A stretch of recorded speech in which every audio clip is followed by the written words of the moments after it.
Hello, everybody. Welcome back to another episode of Wrestling Doesn't Make Sense. It's a show where me and John talk about pro wrestling and whether or not it makes sense. And boy, howdy, have we got a good one for you this week. I didn't want to have to go back to talking about All Elite Wrestling so quickly, but by goodness, they kind of forced their hand, you know. And to be fair, I don't think we didn't really talk too much about the exploding cage match, did we? Not the exploding cage match, the exploding death match. We definitely mentioned it, but I don't think we... No, I mean, we did talk about it at various points earlier in the year, but yeah, I don't think we've really had a proper discussion about it. Yeah, you know, we let it go. We're like, hey, man, people make mistakes, right? Fair enough. I heard the match was really good, so I can forgive a dud ending, right? Yeah.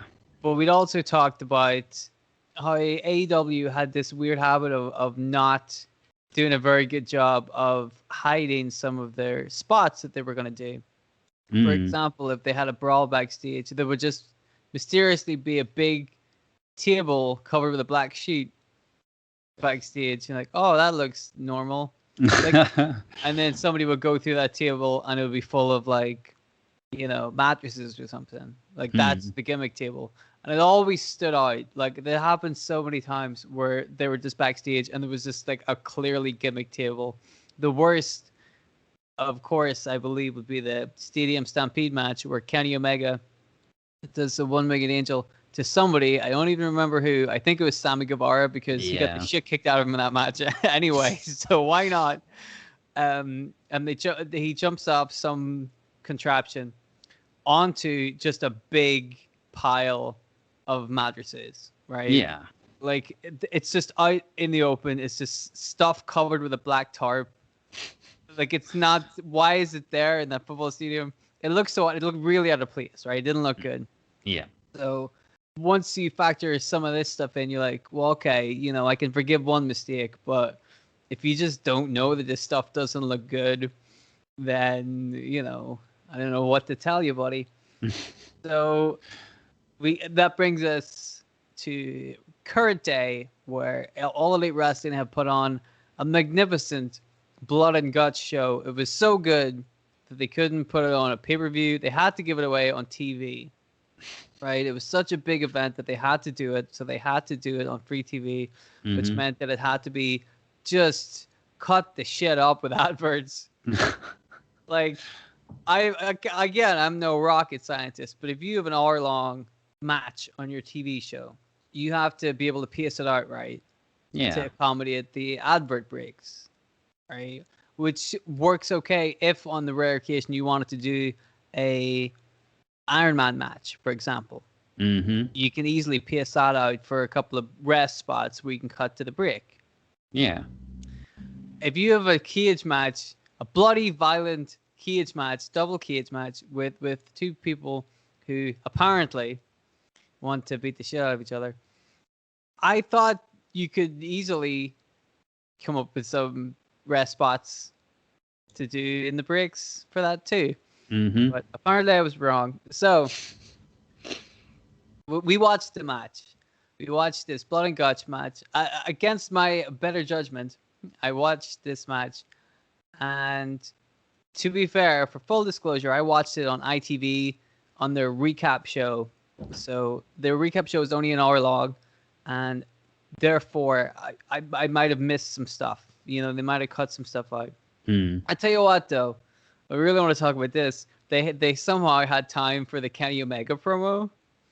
Oh god, and it was a terrible promo as well. It was awful. It was so bad. Yeah. And what was really annoying was at the beginning when he first came out, I remember slagging off him as a talker before.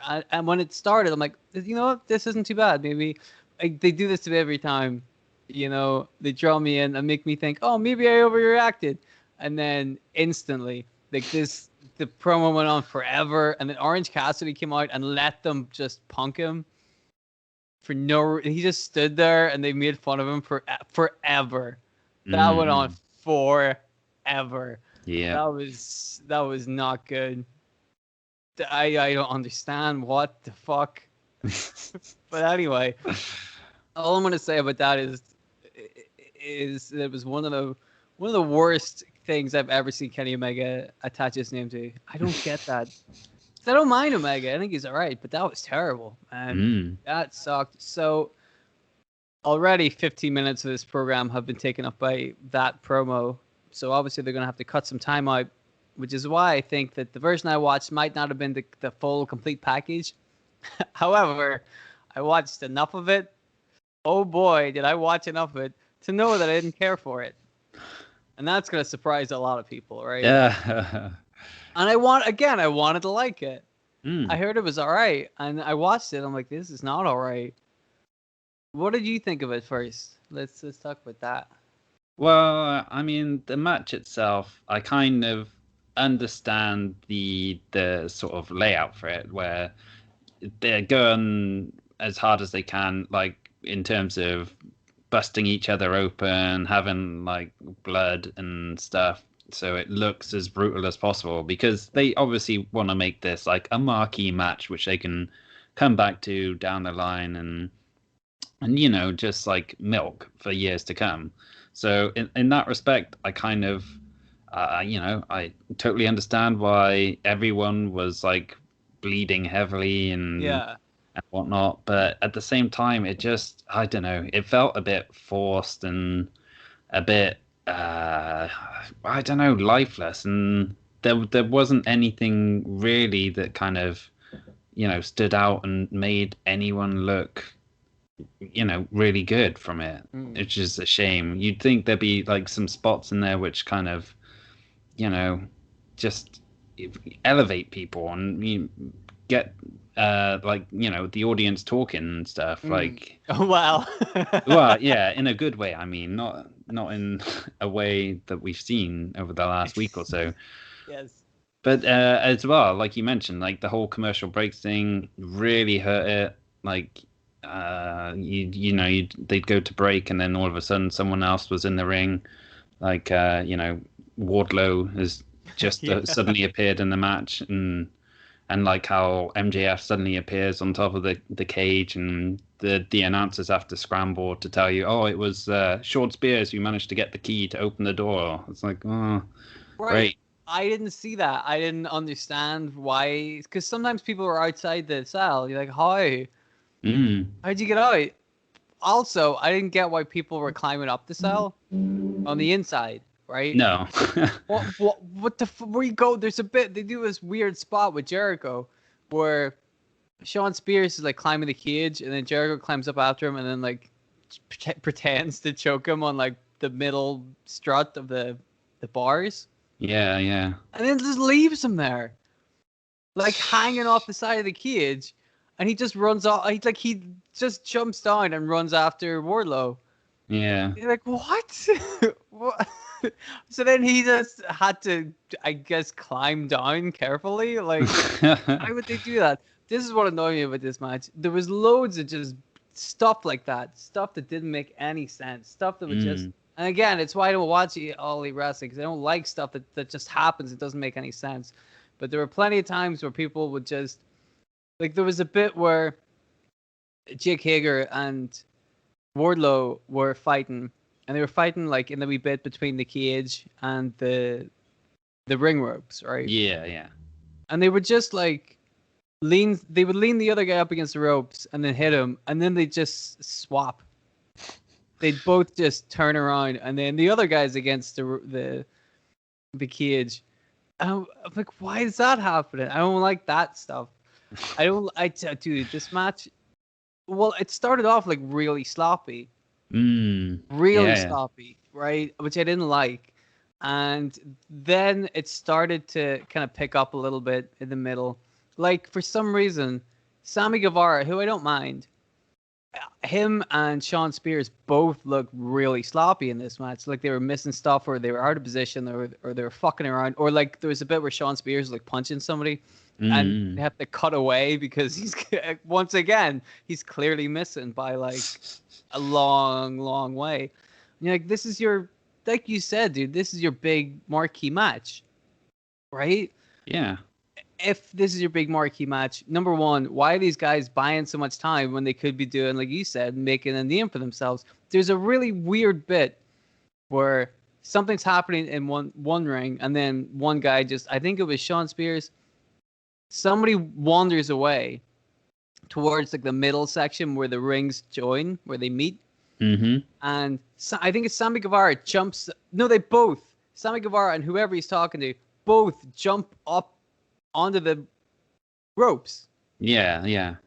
And in the middle of the ring, and then they do this weird spot where like somebody pushes Sean Spears, so he jumps onto the other rope, and then Sammy Guevara does the Spanish Fly. Yeah. What spot is that? How do you get it? Like, that's what the fuck was that? It's right? a bit contrived, isn't it?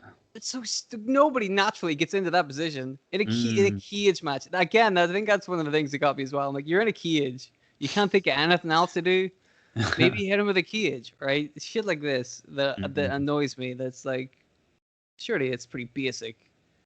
But anyway, the crux of this whole conversation is that this match wasn't super great, but in our opinion, wasn't super great to begin with. It had potential, but it wasn't living up to it. Jericho came in and almost immediately looked gassed. There was a bit where he looked really, really tired. And you're like, he hasn't been in this match that long, you know? Yeah. Why? Okay, I don't know if you can answer me this, but why at one point had somebody ripped out one of the turnbuckles? I think it was a throwback to one of the old War Games matches. I can't remember which one exactly, but I'm pretty sure it was one that involved Tully Blanchard. So I think that was just a sort of. But what was the spot? Why just at some point was, because maybe this got cut out, and if it was and I missed it, fair enough. But just at one point, the turnbuckle was loose, and people were hitting other people with the turnbuckle. I'm like, what happened? Who did that? How did the turnbuckle break? Yeah, I don't know. They don't. I really thought that was part of the match they cut out. Did they cut any of it out? Maybe they just left it in. Because I'm like, why? That's the spot, right? Whatever the fuck happened with the turnbuckle, you need to explain that before you come back from break. Yeah, yeah. And it's the same with the cage stuff, right? You can come back to the break and everybody's just in the ring and having a great time like they were previous to that. But if something big has happened, that big thing needs to happen on TV. Otherwise, we don't know what the fuck's happening, right? Mm-hmm. Like, they were ripping up the ring and they were doing pile drivers on him. Yeah. That's the finish, right? So, anyway, MJF and Jericho climb up to the top of the cage for some reason. And again, like, why do they climb to the top of the cage? Like, if they can get out, I don't get it.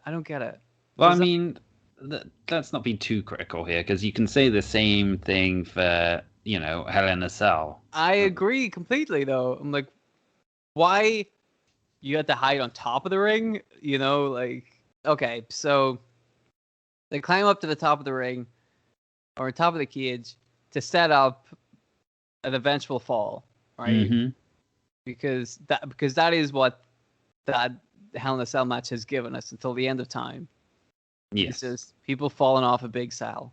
Mm-hmm. And not everybody is Mick Foley. Right? No. That's a fact. Not everybody is The Undertaker either. So these two guys get up on the top of the cage and they do a weird bit where, okay, this is really, were you paying attention to this bit? Okay. Them on top of the cage, because I was really paying attention for stuff, because I heard some stuff and I wanted to see if it was like natural or if it was just people nitpicking, right? But there was a bit when they were on top of the cage where Jericho gets MJF in the walls of Jericho, and you can see him like kind of reach down and like gently squeeze MJF's leg to kind of signal, hit me with a low blow. And it's like, oh, geez, that's not good. With the hand facing the hard camera. Yeah. Not with the other hand. The hand that he easily could have like hidden from view. The hand that everybody could see. He lets MJF know that he's ready for the ball shot, and then MJF gives him the ball shot. So like that, That was very noticeable, right? Mm. I wonder if you noticed this other part, because later on, Jericho starts fiddling with his wrist tape. Right? Oh, yeah. Did you notice this? I did, yeah, where he's going for the blade. Right, so he's got the blade in his hand, and then MJF, you can right. So yeah, he takes it out of his left wrist tape, so he's holding it in his right hand, a little bleed, and then MJF starts to come back and get some revenge. So he starts like beating up on Jericho and like doing arm bars and stuff on the left hand. So Jericho's got his right hand free to like, you know, gesticulate and show how much pain he's in, right? And at first, he's holding the blade in such a way where you can kind of tell that his thumb is like tucked underneath his hand. Yeah. You know? But it still it doesn't look that bad, right? So you're like, all right. But this goes on for like 2 minutes. And he's still holding a blade in his hand. So they do got to a part where you can definitely 100% see him with his thumb and his forefinger closed over for a long time. Like, and if you're in a submission like that, very rarely do you hold your hand in a position like that. Yeah. As if you're about to give a chef's kiss. Right. Very unlikely. So Jericho's holding a blade, and then MJF lets go of the hand, the armbar, and he puts the ring on, right? Yeah. He's going to hit Jericho with it to make him bleed. Simple question. Why didn't Jericho take the blade out of his wrist tape right then? Exactly. I mean, imagine if because obviously he's been like in there wrestling and he was probably quite sweaty and whatnot. Imagine if the blade had just slipped through his fingers and fallen through the cage and then somebody else landed on it, right? Yeah. No, God, why would he hold it for 2 minutes? Jeez. So MJF punches him and he gets color. And then MJF, let me tell you this, as a plus point to that match, the only saving grace from that match for me was the camera shots of MJF standing on top of that cage with the blood on his face. It looked great, right? Just him like standing and like looking at the audience. That shit looked great. I think that's the only one thing out of that whole match where you'd really go, that's a moment, like that's making somebody, right? Yeah. And it's so simple. It's just a guy with blood. And again, everybody else had blood all over literally everybody else had blood all over their face. But that was a really cool look. And I'm like, well, what if this was just MJF versus Jericho in a cage? Right? What instead of hot-shotting this War Games thing, which doesn't make any sense, let's just do it like this. And then they do this tease where MJF threatens to throw Jericho off the cell. And then everybody else says, no, don't do that. We'll throw in the towel. Right? Now, before we get to any further, I want to ask a simple question. Ask away. Oh, thank you. Would Jericho falling off that cell have been like any worse than a lot of the other stuff that they were doing to each other in that match? I mean, given that in that company we've already seen plenty of other people falling off stuff and doing weird gimmicky bullshit like this. Jericho or Matt Hardy did it twice in one match after he legitimately got himself knocked out. Darby Allin dives off bullshit all the time. He wrapped himself in body bags and then jumps off Niagara Falls. Like other people in that match have done crazy stuff. Yeah. Right? And even in that match, they took the turnbuckle off. They were hitting each other. They did the spike pile driver under the wood boards. The ring, right? But that used to be the thing where where the referees would go, "Oh no, you don't do this," Surely that's on a pretty similar level to Jericho falling off the cage.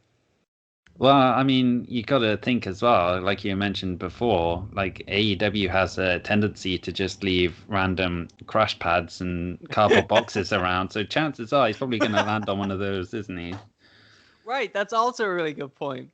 Is that, once you get a pile driver onto the wood, that's you getting a pile driver onto the wood. But if you're getting thrown off the top of a cage in AEW, it's a good chance you're going to land on something. Yeah. Right? So you'll be okay. Fortunately for Chris Jericho, wouldn't you believe it, my friend? But he actually found one of those crash pads you were talking about. What are the chances? What are the chances? Can you believe it? MJF must look like such a fool by throwing Chris Jericho on the one part of the arena that was definitely a crash pad. Oh, it's not MJF who looks like a fool. It's the inner circle for like throwing in the towel. They should have realized, oh, there's bound to be a crash pad around here somewhere. Exactly. They look like idiots throwing in the towel. And then MJF, to make him look like more of a heel, says, "Oh, you know what? I'm going to push him off anyway." And then gives him the laziest push. Remember, at least whenever Undertaker threw Mick Foley off the Hell in a Cell, you can tell when you watch that yes, Mick Foley is doing the majority of the throwing, right? But at least Undertaker makes it look like he's throwing him off, right? Yeah. Taker's not just down there scratching his dick while Mick Foley does a flip.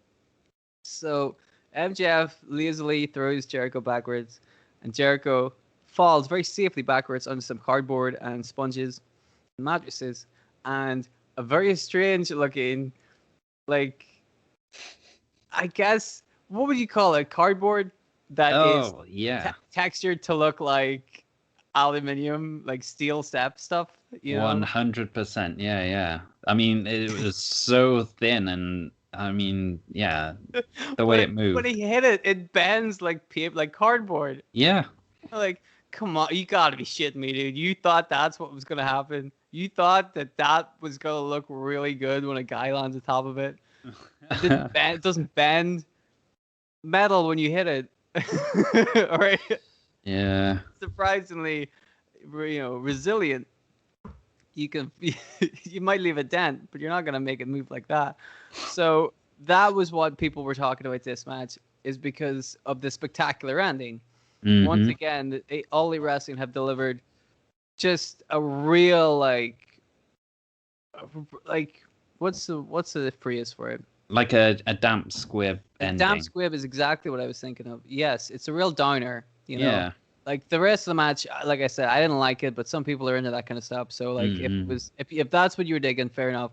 But once again, that end of that match really sucked.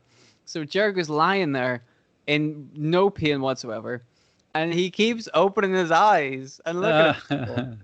You see this? Yeah. What is going on, dude? Jericho has been doing this for years. You gotta be kidding me! And he's just winking at people and talking to them. And that end bit goes on for like a good 5 minutes, maybe 10 minutes, right? Yeah, they drag it out. Where they're milking it. Yeah, they're really milking it, right? And you're like, there's still no like paramedics or stretchers. What there was like 4 or 5 guys like standing around Jericho, but nobody did anything. It was just 5 people standing around Jericho that he would occasionally look at for 10 minutes. Nobody stretched him out. No doctor checked on him. Nothing. They just looked at him for 10 minutes. I'm like, this sucks. Gotta be kidding me, dude. So that's it, right? That's pretty much the match. Yeah, but it's like, it's the same as the exploding ring death match, where it didn't matter like how good the match was beforehand. They've gone for this like sort of stunt ending, which is supposed to be like, the big kind of cap to everything that's happened. But they've kind of, botched the stunt so badly that, well, not even botched it, but just done it so poorly that that's what everyone, talks about at the end. It doesn't matter about the match quality or anything. Like all of the headlines the next morning are all about... Did you see that? He landed on a crash pad and some cardboard that was made to look like aluminium or whatever. Yeah. I mean, that was shocking looking, wasn't it? Yeah. Now you think about the expenses that Tony Khan has made in order to make some of his matches look good. Like, you think about the money he spent on that Matt Hardy thing. You think of the money he spent on that Darby Allin thing. Yeah. And that shit looked good, right? I didn't watch either of them actually, but I heard the Darby Allin one looked really good. right? Yeah, as far as cinematic matches go, they did a really good job. Right. But that means that they spared no expense to make it look good. And that was a benefit because it made the people involved in the match look good. Hmm. And that didn't happen here. Like, I tell you what, to be fair, the cage did look nice. Yeah, The and it cell. was solidly built as well. Like when they were on top of it, there was no sag or anything. It looked like it, meant business. Yeah, exactly. And here, it looks like you could have had a lot of fun with it. But Mm. I also feel like they didn't. Like you said, that was a big War Games kind of cage match. They didn't, other than the bullshit at the end, they didn't really do anything like major with the structure or with the cell or anything like that. Mm. Do you remember the bit where like both teams are in separate rings and they charge at each other Yeah, that was a bit cheesy. with the fucking ring ropes in the middle? Yeah. Unbelievable. It's so weird how they had like not only did they have this big structure where a lot like if you had a guy like Kevin Owens in there, he's Mm. like rubbing his fucking hands together with glee. He's like, think of all the shit I can do in this fucking thing. Think what I could do with this. It would be amazing, right? And you didn't see any of that stuff. Mm. Very, so not only is it like a wasted opportunity from that point of view, but also they were talking about doing this match last year and they didn't because of the pandemic, right? Yeah, yeah. They've had a year to think about this, and then that's what we got. Like that's not cool, right? I think I read something from Jericho before the match even happened, where he said that he hadn't even seen a War Games match before. Mm. He'd like heard of them, obviously, and he's familiar with the concept, but he'd never actually sat down and watched one.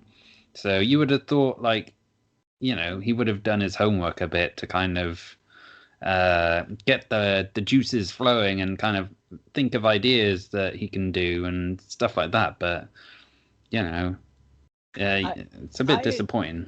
I had read something like that too, where Jericho was like, "I've never even seen a War Games match," and then he said, "Of course, afterwards I had to go. I watched some of them for prosperity. Of course, I had to watch some of them, but I've Right. never watched a War Games match." And you're like, Jericho, I hate you. Which one is it, buddy? Have you not seen them or have you seen them? Right? And even then, I feel like you would have been able to come up with something better. But, it is what it is. Mm-hmm. The point is, they had a match that was questionable, and the ending was just not cool. Now, like we said, they've done this before with these questionable endings, with these misshapen crash pads, with these out of place things that look really amateurish when you see them. Now, here's the thing. Do you remember what year was it? A couple of years ago, there was like a Hell in a Cell match with, was it The Undertaker versus Shane McMahon? Shane McMahon, yeah. And Shane McMahon, of course, fell off the top of the cell into the announce table. Mm-hmm. And the announce table, everybody was like, it's padded, whatever. Which it was, because they're always padded, because they're not idiots, right? Yeah. Of course you have to fucking pad that shit. By the way, yeah, that's not what we're saying. We're not saying they have to fucking land on the steel steps, right? No, that's obviously we're important not to stress. saying that, right? But it's like if you go to watch a magician catch a bullet in his teeth, right? Yeah, you don't want to see You don't how want he to see does him it. get shot. But you want to assume that the way he's doing it is pretty fucking legit, right? Mm-hmm. You also don't want to see him get shot in the head. That would be traumatic, right? But you also want to see how he does the trick. And if he doesn't do it in a very magician-y trick way, then you were going to feel disappointed, right? Yeah. That's the way it is. So that's what happens here. They can do this trick. They can just make it look a lot better. So when Shane McMahon, fucking 50-year-old man who isn't a wrestler or whatever, falls off the top of the cell, he hits this thing, and there's obviously padding in it, but it also breaks the way all of their tables break. Mm-hmm. The WWE announce tables are gimmicked in a way that they break very easily, but they also have enough give in them that like it protects the guy who's getting hit with it, right? Yeah. And so when you see Shane McMahon falling through this, yes, that one might have been protected a little bit more because it's the son of the boss, but the table still broke in a way that made it look like a table. Mm-hmm. It still looked like it hurt, right? That Jericho bump did not look like it hurt. No. And then to make matters worse, you've got the announcers trying to sell it as death as well, like JR speculating if Jericho's back is broken and stuff like that. And it's like, I'm pretty sure it's not broken. Yeah, I'm gonna go out on a limb here. I think he's probably okay. So I don't know, man. I feel like they need to kind of step their game up with at least the finishes to the matches, right? Like if those are the matches that they're insisting on putting on for people, there is an audience for people who like that, so let them do that. But the least they could do is make the matches themselves have that air of believability to the finish, because that really sucked the wind out of people when they see it. They're like, it just looks really amateurish and low rent, which is something that All Elite Wrestling for the most part isn't really. They have kind of high production values. They do, the arena looks nice. They have like fireworks and people are paid right, and it doesn't look like a fucking backyard wrestling show. No. But then they do stuff like this where you're like, which isn't, again, the quality of the wrestlers they employ, that's up to the booker, right?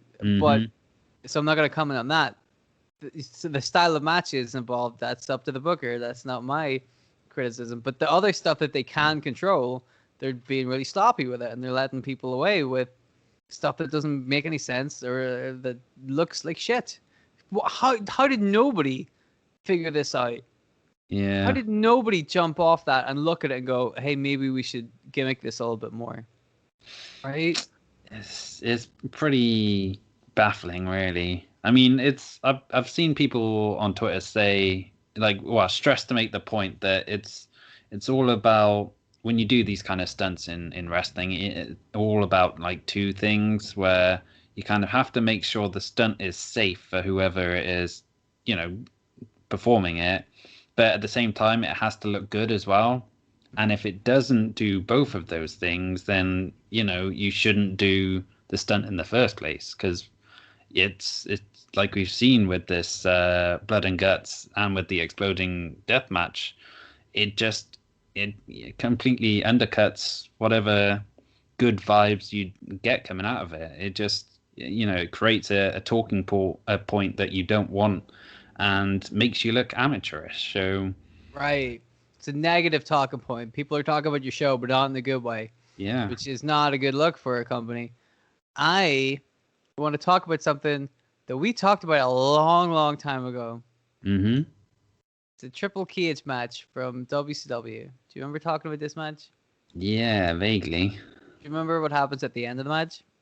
That's where Chris Kanyon takes a big bump off the top. Well, not quite the top, but off the second tier, isn't it? I think And it's then the second cage. yeah, and he lands on the entry ramp. And Let me have a wee look. I think it's off the top of the maybe it's the top of the first cage. yes, yeah. Which is still pretty big.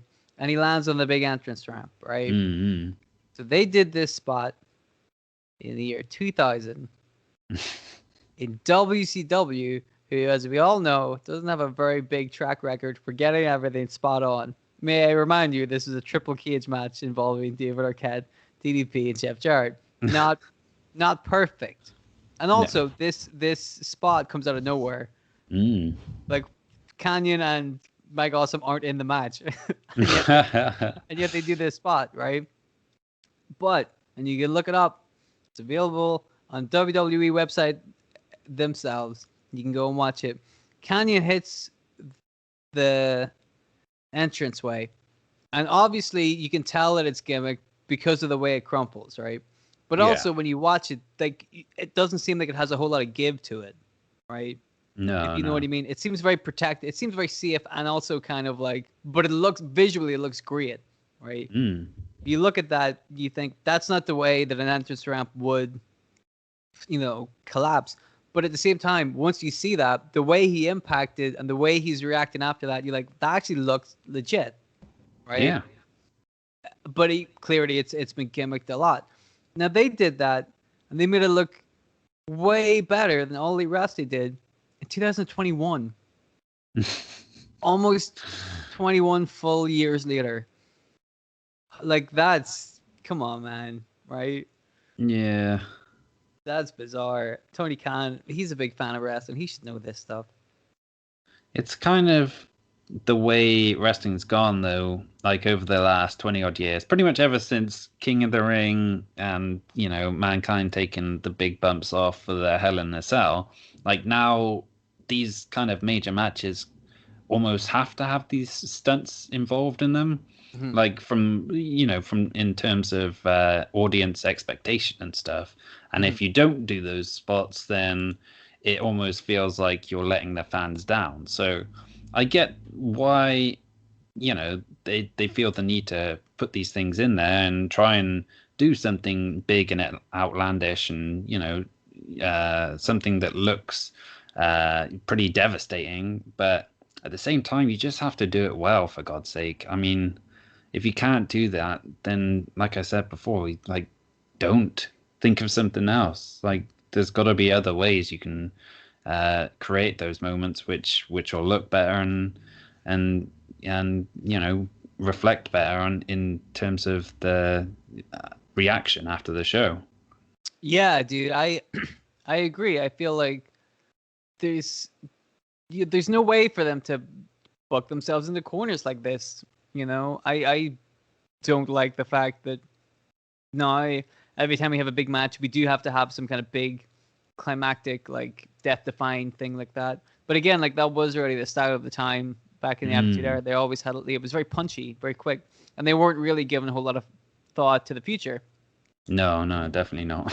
Which is fair enough. So like now we get to the point where, and I feel like maybe that's part of the reason why the WWE do like Hell in a Cells and cage matches and elimination chambers and stuff like that a lot more, is to kind of lessen that blow.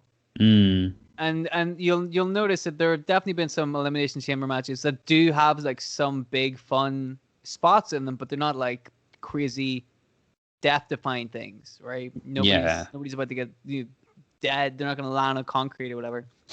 So I feel like they're kind of like desensitizing people to that kind of stuff anyway.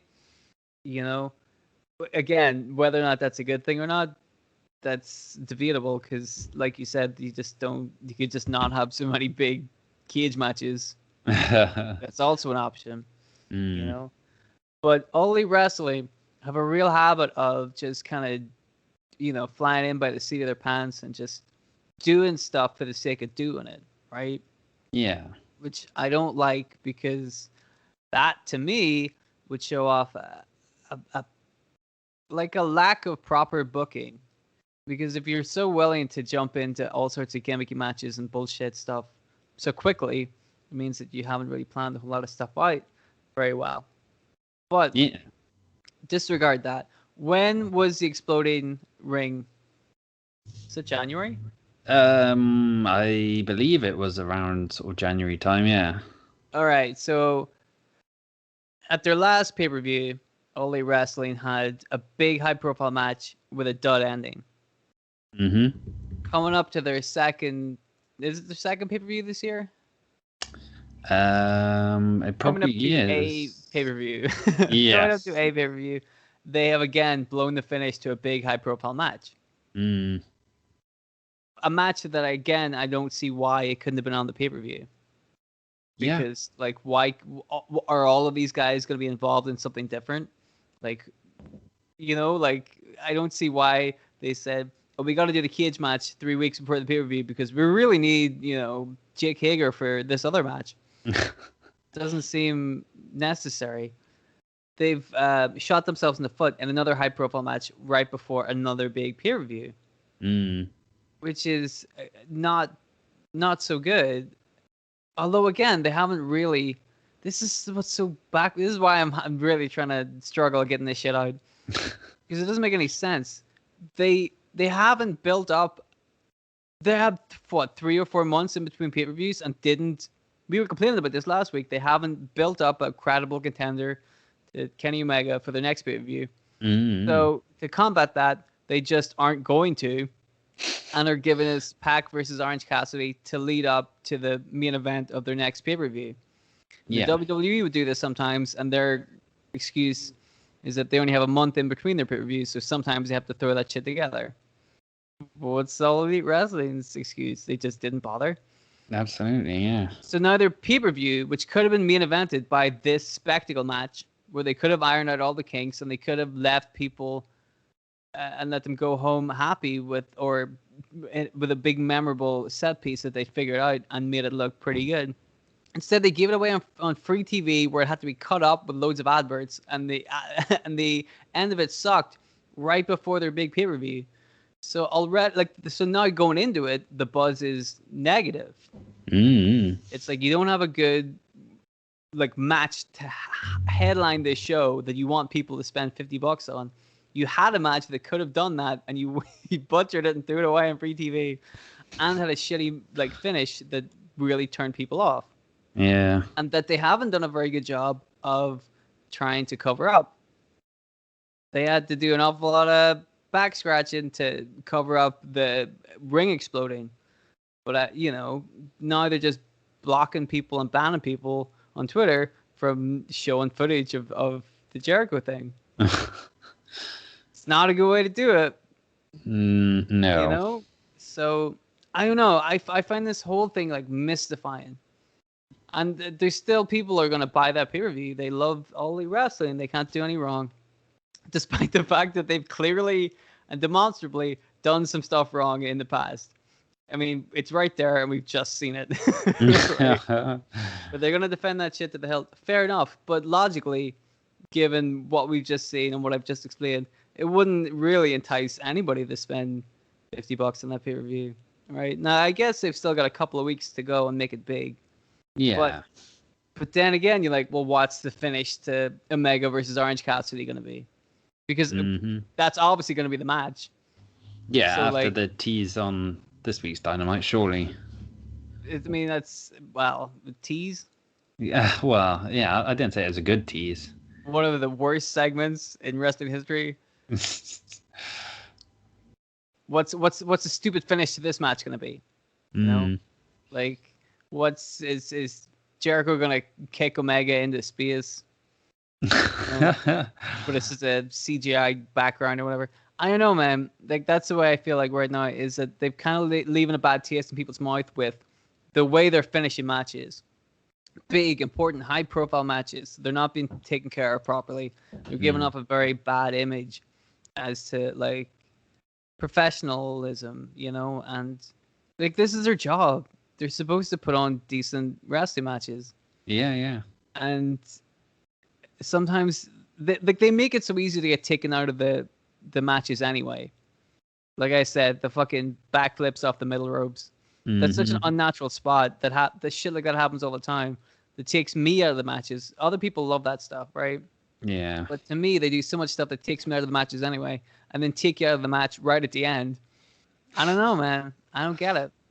It is. It's all baffling, man. Like you say, I don't really understand why they didn't save Blood and Guts for the pay-per-view for Double or Nothing.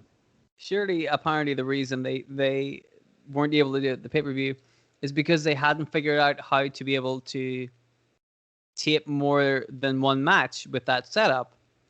Oh, okay, fair enough. Because on that episode of Dynamite, the other matches that were on the show were pre-taped. Yes. And shown to the live crowd. So the live crowd only got to see the main event. Mm-hmm. And so therefore they couldn't figure out a way, because there's no ceiling, there's no roof. Yes. You couldn't suspend the ring from the roof because there was no roof. Therefore, they, again, had their hands tied. They booked themselves into a corner they didn't have to book themselves into. Well, I think as well, because they had, the wrestlers coming out making their entrances all throughout the previous matches in the night, and they're walking all over the ramp, which Jericho ends up falling through, whereas they couldn't do that really if they hadn't gimmicked that to put the crash pad in and stuff without it being obvious. Well, they must have done that for the canyon thing. Well, that's the thing. I don't know how they did the canyon thing. Aha! Exactly. Sleight of hand, trickery. Yeah. They did something really good, and we can't figure out how they did it. That's what's fun about pro wrestling, right? Mm-hmm. It's the I wonder how they did that, instead of us going, wow, we know exactly how they did that, and it sucked, right? That's the hook. That's what we want to see. We want to see more of that mystery stuff. Yeah. Instead of a magician just coming up and telling us how he did the trick and doing it shittily. I'm like, this sucks, right? There's nothing in this. So in the matches that they showed on TV that were taped beforehand, were there 2 rings? Yeah, there's still 2 rings. I think they had matches in they'd alternate between the rings as well. So they set up 2 rings and then taped them all anyway. Yes. But I guess as well, like you said, they didn't have anything to lower the cage from, so that probably would have taken a decent amount of time to set up safely and whatnot. So, well, I have already changed my own mind. If you think about that structure, it's got the 4 like outside legs that would represent the 4 corners of the outermost parts of the ring, right? And then there's another 2 like middle bits where the rings themselves would meet, right? Yes, yeah. Those are the big parts, and then alongside all of that is like wire mesh and stuff, right? The cage. Couldn't you easily harness something to that middle part of the cage where you could remove those panels, where the main outside of the structure stays, the main cage part stays, but you can remove the inside panels so you can film it and people can see into it? Probably, but again, I don't know. It feels like that's probably asking a bit too much to, set that all up within, say you've got like 10 minutes with a commercial break and like a video package to kind of set you up for it. I mean, not if Kenny Omega is the one cutting that promo. They could have pulled that cage up and down in the time it took that promo to go on. Right? Yeah. Yeah, like they could have figured out workarounds for this stuff. And I'm not even saying mine was a good idea, but like there's ways around this stuff, and they didn't think of them, and that just leads to a sloppy product, And like we said, say what you want about the WWE, and we have done, but the production values are usually really high. Right? I don't like Alexa Bliss squirting milk out of her face or whatever. What was it, ink? Ink, yeah. Yeah, but it looked cool.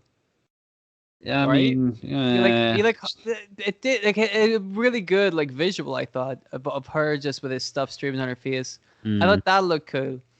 Again, I mean, I'm not even gonna get into the whole Bray Wyatt stuff and the box like structure and all that. But like, to be fair, a lot of it looks good because they pay money for that shit to look good because they're an important, high-profile company, and if their shit doesn't look good, everybody's gonna know about it. Yeah, exactly. Right? People are going to hold them accountable for not having shit that looks good. So therefore, their shit looks pretty good. The problem, of course, is that they put on shit. That's the issue. Their stuff looks great. The only problem is the stuff they're doing. Whereas with All Elite Wrestling, I don't think they figured that stuff out yet. And it's a damn shame because, like, well, we say this every time, dude. We want them to be good. We want them to be better.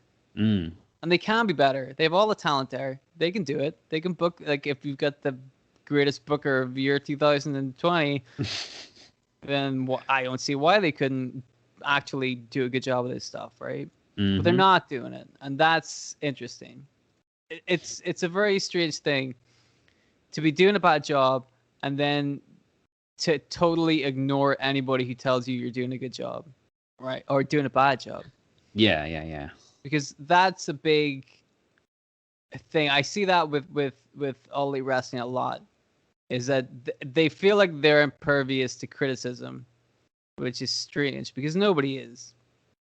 And this is what gets me, because like I won't be surprised if there's some sort of tongue-in-cheek comment on this week's Dynamite, where they'll kind of poke fun at the reaction that it got last week. Maybe even like have Jericho show up and totally no sell it, like like he fell asleep because it was a crash pad and it was so comfortable or something. That's why he couldn't get up, and even though he's clearly got his eyes open. Yeah, exactly. I mean, I wouldn't be surprised because they did that exact thing with the exploding deathmatch thing, trying to pass it off as Eddie Kingston having like PTSD from like gang related stuff, But then whatever. again, like fair play to Kingston for coming up with a logical reason why that shit made sense, right? Yeah, yeah. Because they put him in a really shitty position. Oh, He's a pro absolutely. wrestler. He's a like, and I mean, he's a pro.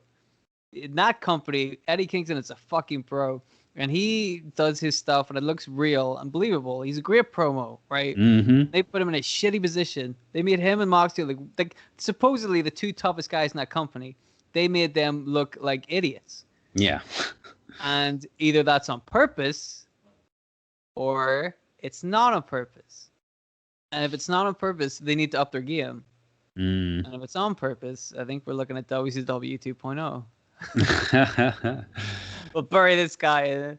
If they start doing bits where Eddie Kingston goes mad and the Pinnacle or the Elite book him into an insane asylum, Yeah.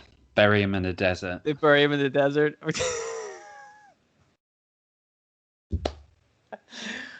Can you believe that?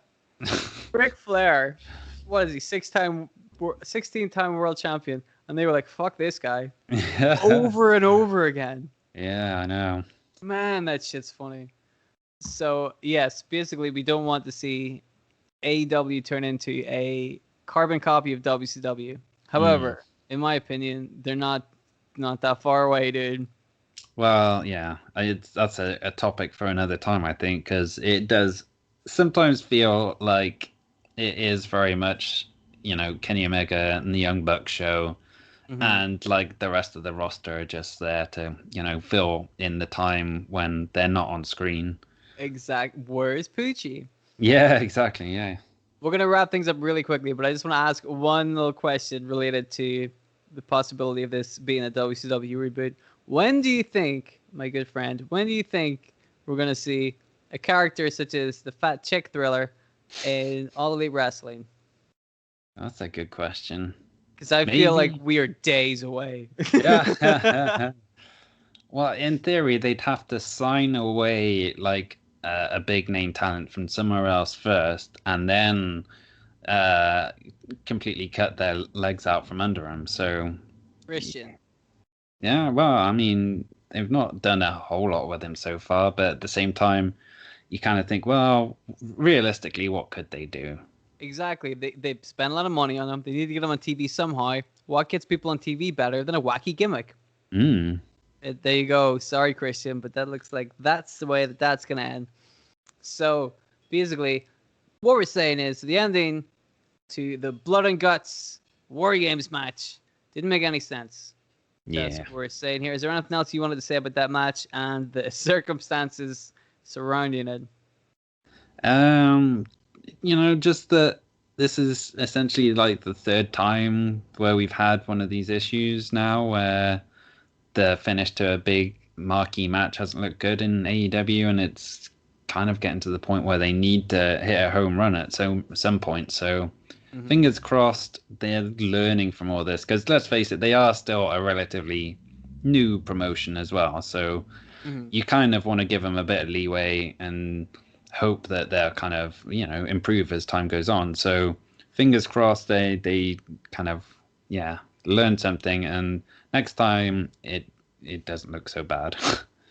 Well, that's the thing, man. Like we said before, we'll give them the benefit of the doubt, right? We did it with the exploding death match. We've given them the benefit of the doubt a bunch of times, and hey, man, we've never put on our own double ring cage match with 8-10 guys before. So, yes, we can give them the benefit of the doubt here. However, how many times can we get away with this, right? Yeah. What's the point where we're going to be like, you guys are going to have to start taking accountability for yourselves because this is bullshit? And like I said, dude, I feel like I'm getting close to that point. I'm like, you guys are going to have to start stepping your game up. Once they're in the year 2, officially, I'm like, come on, man. Yeah. Yes, but we'll probably save a lot more of that chatter for a different show. Hooray! So you made it to the end of the show. Congratulations, you deserve some kind of biscuit and or celebratory drink. Well played. If you like the show, subscribe on the YouTube thing and tell your friends. That really helps us out. It helps us to be able to buy these delicious alcoholic beverages that we love so much.